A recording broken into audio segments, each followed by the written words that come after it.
Hello ছোট্ট বন্ধুরা, সবাই ভালো তো? আজকে একটা কবিতা বলবো, উপেন্দ্র কিশোর রায়ের পেট।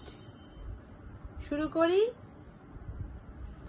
একদিন জীব বলে, শোনো ভাই, পেটটার একটুও কাজ নাই, খেটে মরি মোরা সবে হায় রে, ও যে শুধু বসে বসে খায় রে।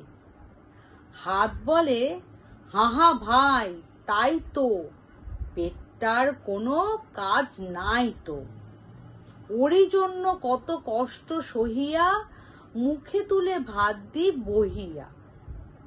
পা বলিছে, চড়ে মোর ঘাড়ে, ব্যথা করে দিল মোর হাড়ে, পেট যায় নেমন্তন্নে, আমি হেঁটে মরি তার জন্যে।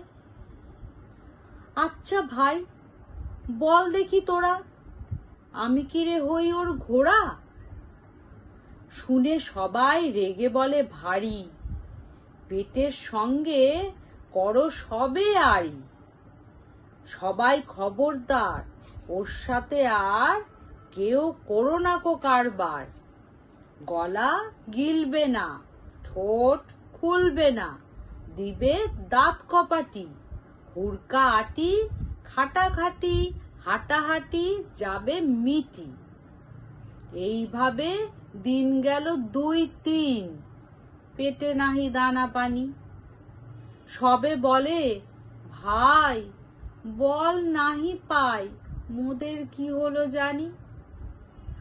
ওই জীব দুষ্ট সব কইল নষ্ট মন্দ কথা বলে কানি, হেনুমথে সবে কাঁদে উচ্চ রবে, গালি দিয়া রসনারে।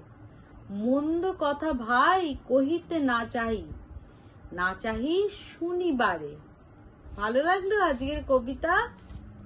তাহলে আজকে চলি, আবার কালকে দেখা হবে। মন দিয়ে পড়াশোনা করো, খেলাধুলা করো, আর বড়দের কথা শোনো। টাটা।